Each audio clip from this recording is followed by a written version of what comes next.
Vinostrum para celebrar, para acompañar o para compartir. Si Vinostrum no existiera, habría que inventarlo.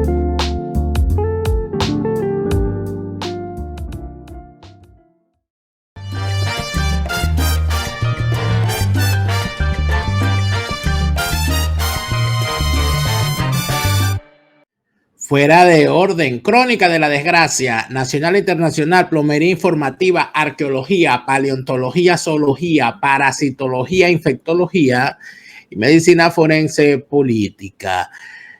Gracias por estar de vuelta. Les saluda como todas las noches Daniel Lara Farías. Gracias por estar aquí. Saludos y agradecimientos especiales a quienes hacen posible que este programa se siga realizando a través de sus suscripciones en Patreon. Patreon.com/DelaraF. Patreon.com/DelaraF.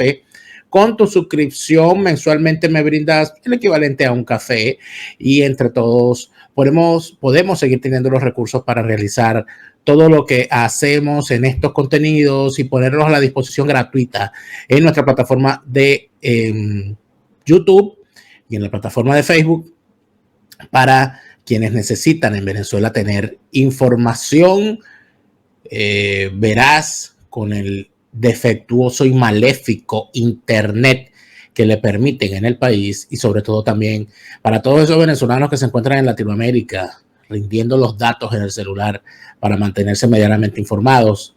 También gracias a nombre de ellos. En nuestra página de Facebook, facebook.com/DelaraFTV, precisamente tenemos todos los días al mediodía el programa del día anterior disponible para verlo en Facebook, sobre todo para quienes se les hace más fácil desde el celular tener acceso a Facebook y gastar menos los datos. Allí también tienen el programa todos los días. Afganistán es la noticia. Es la noticia quizás porque muchos nos vemos reflejados en lo que ahí ocurre.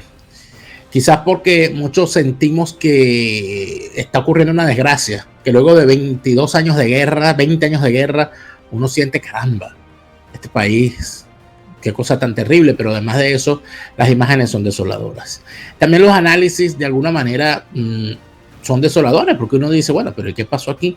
¿Cómo es eso que las principales potencias del mundo, cómo es eso que la OTAN en pleno ha sufrido su derrota fuera del territorio europeo más grande en su historia? ¿Cómo es eso que se vive un nuevo, que Kabul se convirtió en un nuevo Saigón? ¿Cómo es eso que los talibanes derrotaron a los mejores ejércitos del mundo agrupados en la OTAN? ¿Cómo es eso? Nadie se lo explica. Nadie se lo explica. Inclusive los expertos se siguen haciendo preguntas. Vamos a ver este reporte de La Voz de América, donde de alguna manera intenta responder esas preguntas. Casi 20 años de guerra, $1 trillón gastados y más de 2.000 soldados estadounidenses fallecidos para ver un desenlace de incertidumbre mundial. Los talibanes en el poder en Afganistán tras la conquista de Kabul, su capital. Un panorama de caos se refleja en parte en las imágenes de la evacuada embajada estadounidense y vuelven a la memoria los viejos reportes de Vietnam. Miles de personas desesperadas y abarrotadas en el aeropuerto de Kabul intentan escapar del país. El pánico y la desesperación se acrecentó por el registro de un tiroteo que dejó víctimas mortales y las imágenes de gente aferrándose a los aviones ya en marcha. Según los expertos, la caída de Afganistán en las manos de los talibanes era inevitable y ya pronosticada por las autoridades estadounidenses, pero lo que sorprendió fue su rapidez. Atribuyo eso a la decisión del presidente Biden no solo de retirarse, sino de anunciar que Estados Unidos se retiraba esencialmente de manera unilateral. Él, creo, asestó un golpe de moral paralizante al ejército afgano y ya no creen que tengan los recursos que necesitaban para ganar. La corrupción entre las fuerzas militares afganas y una sobreestimación de las capacidades del gobierno afgano por parte de los funcionarios diplomáticos y de inteligencia estadounidenses son algunas de las razones de tal debacle. Sin embargo, la decisión del del presidente Joe Biden fue presidida por el acuerdo firmado por el presidente Donald Trump en 2020 con los talibanes, y la historia ha demostrado que ninguna nación foránea ha logrado dominar el territorio afgano. Lo que sucedió ahora, según Joseph Umire, experto de seguridad global, es que no hubo una planeación en la fase de retiro, aun cuando la salida estadounidense tiene una lógica ante la ausencia de más objetivos estratégicos. Esos requisitos tienen que ver con la habilidad de asegurar, primero, toda la parte que son las instalaciones y las fuentes de seguridad de Estados Unidos, que estaba ahí presente por 20 años. Segundo, a mantener una contingencia de diplomacia, inteligencia y fuerzas de seguridad mínima para poder mantener que lo que está pasando no iba a pasar. Los talibanes aseguran estar negociando con el gobierno afgano a pesar de la fuga de su presidente. Pero por una parte, los analistas temen que este grupo restablezca una dura ley islámica para reducir las libertades del pueblo, sobre todo de las mujeres y las minorías. Por otra, que el país vuelva a ser un refugio de terroristas como lo fue antes del 11 de septiembre. Una posible vuelta de las fuerzas internacionales para evitar todo esto, por ahora, no parece ser una opción. Jacopo Luzzi, Voz de América, Washington. Bueno, por supuesto, ahorita todo el mundo se justifica, ¿no? Ahorita todo el mundo tiene una explicación, ahorita todo el mundo lo vio, ahorita todo el mundo sabe qué fue lo que pasó. Sin embargo, el problema sigue siendo el mismo.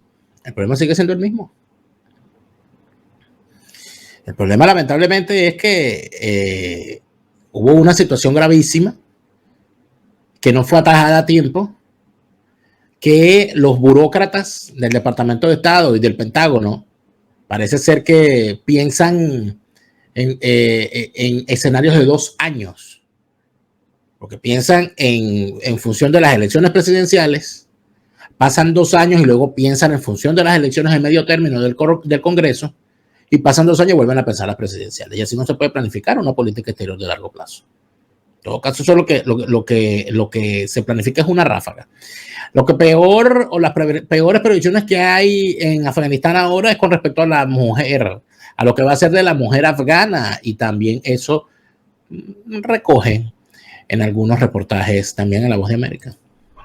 Con la declaración de victoria de los talibanes en Afganistán, las mujeres y niñas afganas se enfrentan a un futuro incierto y corren el riesgo de perder los derechos a la educación, el empleo y las libertades individuales, que en 20 años cambiaron una historia de siglos de sumisión. La premio Nobel de origen pakistaní Malala Yousafzai, quien fue blanco de la agresión talibán porque promovía los derechos femeninos, hizo un llamado urgente a la comunidad internacional. No podemos ver a un país retrocediendo décadas y siglos. Tenemos que adoptar algunas posiciones audaces para proteger a las mujeres y las niñas, para proteger a los grupos minoritarios y por la paz y la estabilidad de la región. Los talibanes dijeron estar dispuestos a respetar los derechos de las mujeres de acuerdo con las reglas islámicas. Pero eso es suficientemente preocupante para Fariba Paju, periodista experta en Afganistán y con un doctorado de la Universidad Wayne State. Ella cree que estas afirmaciones no tienen ningún valor y que las mujeres más liberales serán perseguidas y asesinadas.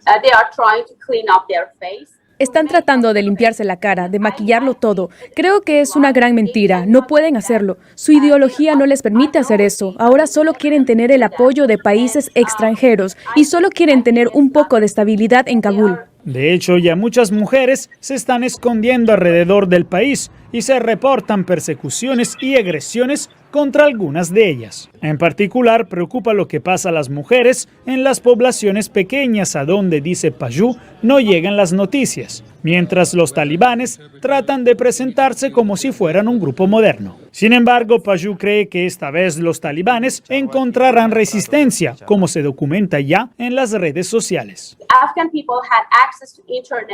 Los afganos tienen acceso a Internet. Los afganos se familiarizaron con la televisión por satélite, están educados, fueron al colegio, están familiarizados con sus derechos. Así que supongo que aquellas mujeres valientes y muchos afganos se defenderán. No vivimos en el 2001, sino en el 2021. Según activistas, las mujeres afganas constituyen la población más vulnerable en el país y ante la retirada de Estados Unidos del territorio afgano, muchas han expresado que se sienten traicionadas y temen por sus vidas. Jacopo Luzzi, Voz de América.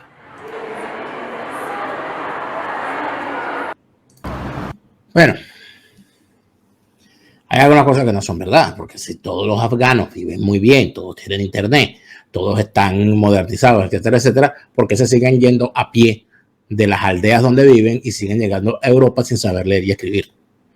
Son cosas que nosotros vemos aquí en Europa.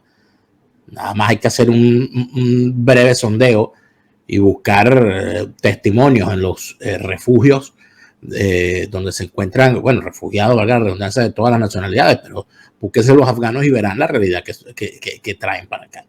Entonces eso de que, o sea, aquí todo el mundo está mintiendo, porque es que en la guerra la primera muerte, la primera víctima siempre es la verdad. Aquí está todo el mundo hablando, no, aquí todo era bonito y ahora llegaron los talibanes y todo va a ser feo. No, nunca ha sido bonito, nada allí. Se ha fracasado durante décadas en Afganistán, desde el propio momento que se impusieron unas fronteras que eran ajenas a la propia composición étnica de los territorios donde se establece el Estado de Afganistán. Pero eso ya es otra cosa. Lo que se está viendo en el aeropuerto de Kabul es verdaderamente espantoso. Miles siguen intentando escapar de Afganistán, por aire o por tierra. El miedo es profundo. A pesar de las promesas del Talibán por brindar una amnistía a funcionarios del gobierno y no actuar en represalias contra Estados Unidos y aquellos que apoyaron la presencia internacional de 2 décadas en Afganistán. Naciones Unidas informó este martes que verifica escalofriantes denuncias de abusos cometidos con la llegada de los talibanes al poder. Hacemos un llamado a los talibanes para que demuestren con sus acciones, no solo con sus palabras, que los temores por la seguridad de tantas personas de tan diferentes ámbitos de la vida son abordados. Desde la Casa Blanca, el asesor de seguridad nacional del presidente Biden aseguró que las escenas de caos eran inevitables con la asunción del Talibán, pero admitió que no habían previsto un desenlace tan rápido. Íbamos a enfrentarnos a esta situación, hubiera o no tropas estadounidenses en el terreno. Según Sullivan, los talibanes se comprometieron a permitir la evacuación y por ahora han respetado la promesa.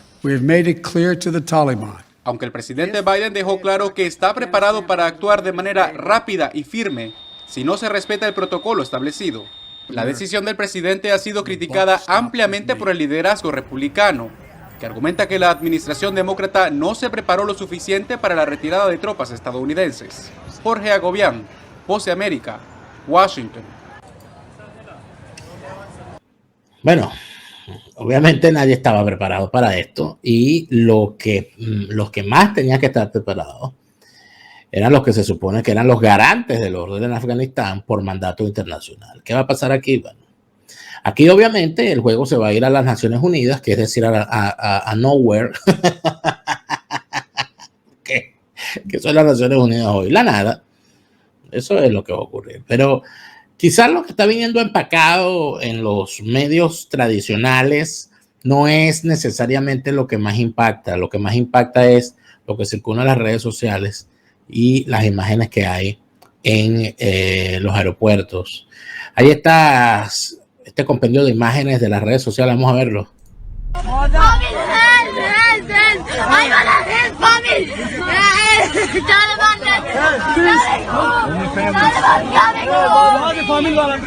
En el aeropuerto,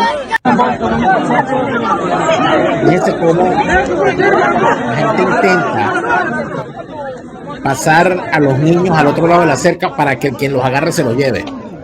O sea, a ese nivel de desesperación. Los alrededores del aeropuerto convertidos en un completo caos. Ya las imágenes, por supuesto, de violencia y de tensión en los alrededores del aeropuerto son una cosa terrible.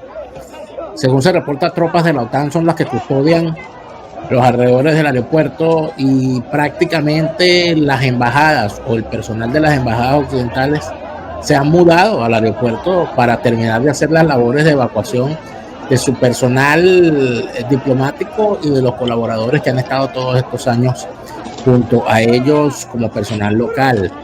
Obviamente estamos hablando de cosas que no son nada bonitas porque estas imágenes son realmente particulares. Hay un piloto argentino perteneciente a una organización no gubernamental, según entiendo, llamado Andrés Arévalo, quien, casado con una brasilera, se encontraba allí en Afganistán. Había, según informa la Cancillería argentina, otros 4 ciudadanos argentinos que ya fueron todos evacuados.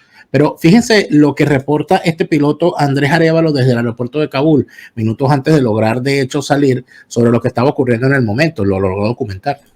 Bueno, estamos acá en Kabul en momentos previos para evacuar. Si se puede ver allá, hay mucha gente en la pista, por eso no podemos despegar, estamos con las familias. Tenemos los 3 aeronaves nuestras, los Kodiak, que están listos para salir. Solo necesitamos la autorización de las que nos puedan proteger apenas para cruzar ese lugar que tiene un vallado de alambre de púa. Se escuchan algunos disparos, no hay un enfrentamiento directo, pero están intentando mantener la situación afuera del aeropuerto. Gracias a Dios estamos dentro del aeropuerto y eso es más fácil para salir. Y bueno, agradecemos que hasta aquí Dios nos ha ayudado y vamos a continuar. Si Dios quiere vamos a despegar de aquí a poco. Estamos listos para poder salir. Ok, un abrazo a todos, los amamos.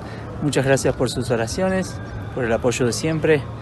Y bueno, oramos por este lugar para que pueda encontrar la paz en algún momento. Como les dije, este piloto argentino, Andrés Arévalo, ya fue evacuado, ya logró salir de Afganistán. Según entiendo, la mayoría de los que están siendo evacuados han sido o han logrado llegar a el país cercano, Uzbekistán.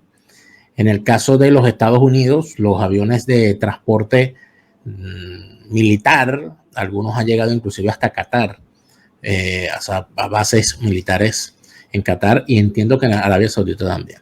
Este piloto, como les dije, Andrés Arévalo, ya logró salir junto a su esposa brasileña de este país. Pero lo interesante era cómo el señor intentaba mantener la calma, pero lo que se escuchaba de fondo era tiro.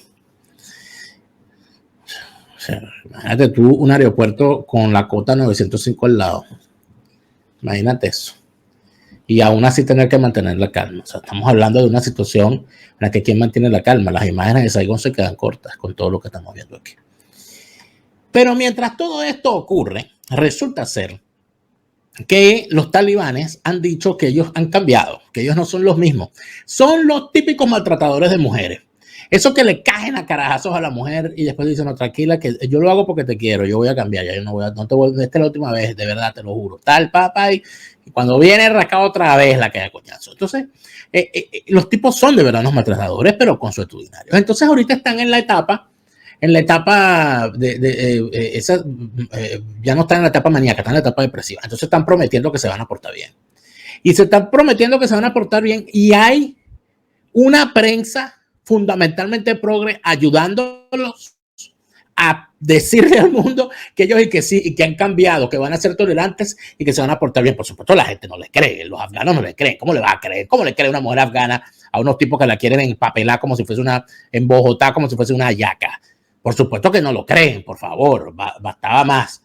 Pero los tipos, yo creo que la imagen más extraña, más bizarra, ha sido la de los talibán descubriendo las atracciones lúdicas para niños y el gimnasio en el Palacio Presidencial. Vamos a ver las imágenes porque yo creo que de verdad esto es digno de ver.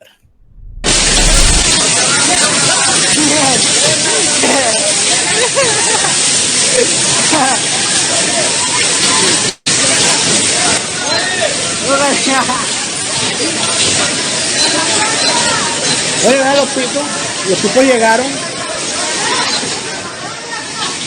llegaron a los caballitos, al parque de atracciones, y como te van a esos carritos chocones, ellos han cambiado. Mira, están jugando, ya, le van a hacer daño a ellos. Estos fueron a más, estos se montaron en el carrusel, míralo.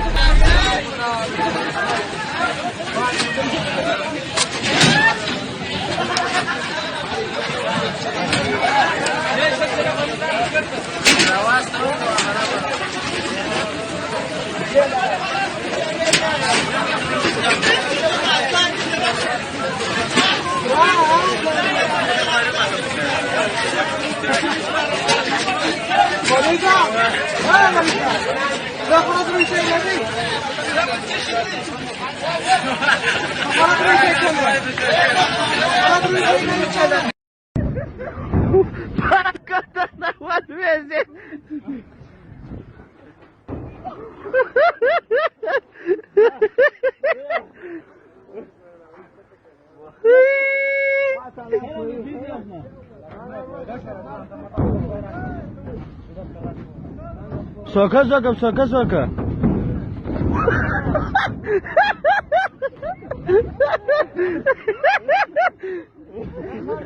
Da Kandahar airport aan Golk. Airport namni Komandani Academy headquarter Razakna.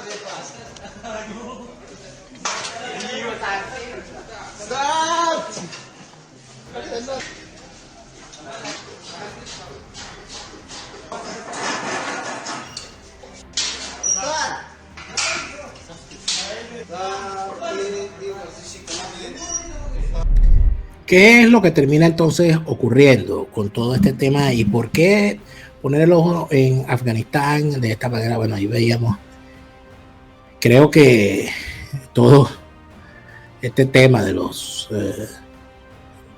talibanes intentando decir que han cambiado y que son distintos, es como le decía el marido maltratador regresando a casa después de la última golpiza, jurando enmienda, cambio y amor eterno. Estamos seguros de que ese marido va a volver a darle coñazo a la mujer.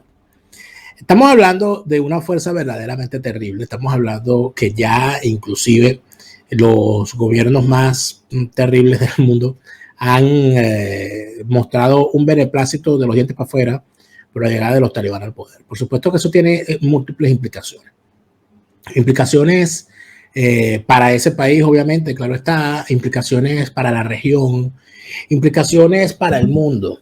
¿Qué está en discusión ahorita en este momento? En este momento está en discusión el papel o el estatus de potencia mundial de los Estados Unidos.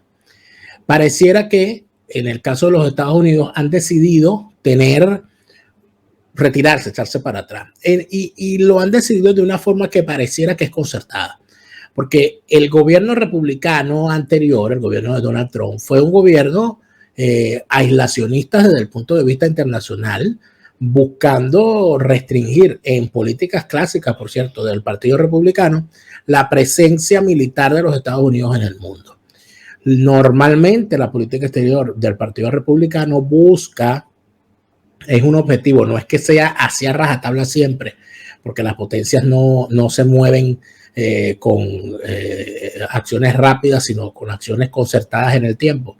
Pero el Partido Republicano busca normalmente en la política exterior de su gobierno que el país participe lo menos posible en actividades internacionales. No son dados al multilateralismo, son más dados a las relaciones bilaterales. El Partido Demócrata, por su lado, en cuanto a la política exterior, son más dados a las acciones concertadas multilaterales y son más dados a tener unas acciones que busquen la participación activa de los Estados Unidos como policía del mundo y como garante de los valores de democracia, libertad, etcétera. De alguna manera, esa es la forma clásica de explicar este asunto. ¿Qué ocurre? Ocurre que en el caso de Donald Trump, que fue un gobierno de 4 años, esa política se mantuvo, pero no se entiende por qué el gobierno demócrata está manteniendo esa política si no se ve el asunto como una acción de Estado más que una acción de gobierno. Es decir, ¿será que los Estados Unidos decidió dejar de ser una potencia mundial y concentrarse en lo interno? ¿Será que se le acabó el gas a la gran maquinaria de los Estados Unidos para mantener el status quo posguerra, posterior a la Segunda Guerra Mundial? ¿Será que se está acabando todo ese status quo? ¿Será que ya los vetos que existían para el tema militar contra las naciones perdedoras de la Segunda Guerra Mundial se van a acabar? ¿Van a permitir el rearme de Japón, de Alemania y de Italia? ¿Van a cambiar las exigencias militares como lo planteaba Donald Trump? Porque recuerden que Donald Trump tuvo un gran disgusto, una gran controversia con Alemania, fundamentalmente, y con Europa, exigiéndoles que participaran más en lo que era la defensa de su territorio, pues era los Estados Unidos quien estaba costeando a través de la OTAN la gran mayoría de los gastos militares para la protección de Europa y de Occidente en pleno de las amenazas externas, y eso por supuesto le costaba muchísimo dinero a los Estados Unidos y bueno, Europa no se comprometía tanto como Donald Trump quería. Esa postura y esa posición de alguna manera se pensaba que no tenía que ser sostenida por el gobierno de Biden, porque Biden lo ve de otra manera porque es demócrata. ¿Cómo lo ven los demócratas? Los demócratas lo ven siempre en el lado de lo multilateral y de asumir compromisos colectivos en la participación en este tipo de acciones, como la de, por ejemplo, la protección de Afganistán contra el regreso de los talibanes al poder. ¿Qué va a terminar pasando con todo esto? Va a terminar ocurriendo que en el caso de China en particular, va a haber un reajuste, tiene que haber un reajuste de su acción exterior, porque si nos damos cuenta, China, independientemente de que sabemos que es una potencia, China prefiere esperar que los demás caigan, pero es muy poco dado a intervenciones militares directas. En el caso de Rusia, ellos pueden querer lo que se les imagine, pero una cosa es quererlo y otra cosa es lograrlo. Porque si vamos a ver lo que ha significado para la Rusia de Putin, el desangre en Ucrania, en Crimea y en toda esa zona, bueno, ya podemos ahí echar un cuento bien largo de las barbaridades que en cuanto a presupuesto significa todo esto para la Rusia de Putin, que tiene un presupuesto menor al que puede tener un estado, solamente un estado de los Estados Unidos, solamente California, solamente Texas tiene mayor presupuesto que el presupuesto que tiene Rusia, con todo y las bondades que pueden tener en el sistema de Vladimir Putin. En tal sentido, además de eso, como los medios de comunicación ya no están pendientes, están más pendientes en este momento de lo que está ocurriendo en Afganistán por razones obvias, pues resulta ser que en el caso de América Latina hemos pasado otra vez al ostracismo en las noticias principales, y los tiranos locales en América Latina tienen una gran oportunidad para pisar el acelerador en sus fines y objetivos. La represión en Cuba, la represión castrista, se ha acelerado contra la gente que sale a protestar. Daniel Ortega está haciendo fiesta en contra, bueno, yo no sé, ahí ya metieron preso a todos los candidatos, ya ni siquiera elecciones va a haber. El chavismo ha acelerado una serie de cambios. Bueno, acaban de nombrar de canciller nada más y nada menos que a un tipo que estaba en la embajada de Venezuela en China. Ya ustedes podrán entender cuáles son los intereses que ese señor carga y a quién le va a responder la acción exterior a partir de este momento en Venezuela. En tal sentido, es necesario darse cuenta también que aquí, en cuanto a lo que se refiere a los problemas nuestros, lo que se refiere a los problemas venezolanos, nosotros necesitamos tener una oposición genuina y no la tenemos. Porque si no tenemos una oposición genuina, nadie nos va a venir a salvar. Las potencias están pendientes de los problemas principales y Venezuela no es para ellos un problema principal. A menos que se lo hagamos ver, a menos que lo convirtamos en un problema real y a menos que tengamos una oposición genuina que nos represente internacionalmente para poner las cosas en su santo lugar. ¿Ocurrirá eso en algún momento? No lo sabemos. Sin embargo, en el próximo segmento vamos a conversar con Zach Foster, quien conoce muy bien Afganistán y conoce, por supuesto, como ex combatiente del ejército de los Estados Unidos, las acciones que dentro de la fuerza y dentro del estamento militar y dentro de los Estados Unidos se han realizado hacia Afganistán todos estos años, y nos puede explicar un poco por qué están ocurriendo las cosas que están ocurriendo. Fue una interesantísima conversación que he tenido más temprano con él. No se la pierdan en el próximo segmento. Vámonos para allá. ¿Quieres enviar algo desde los Estados Unidos a Venezuela? Tuplata.com.be es la mejor opción. En tuplata.com.be además te asisten con tus compras y si lo necesitas, incluso las hacen por ti. No busques más couriers de dudosa procedencia. Envía rápido y seguro. En avión o en barco. Nos ajustamos a tu presupuesto. Tuplata.com.be, la tarifa más baja y en el mejor tiempo. Resistencia con contundencia, no más lavado de conciencias. Resistencia por la libertad, resistencia por la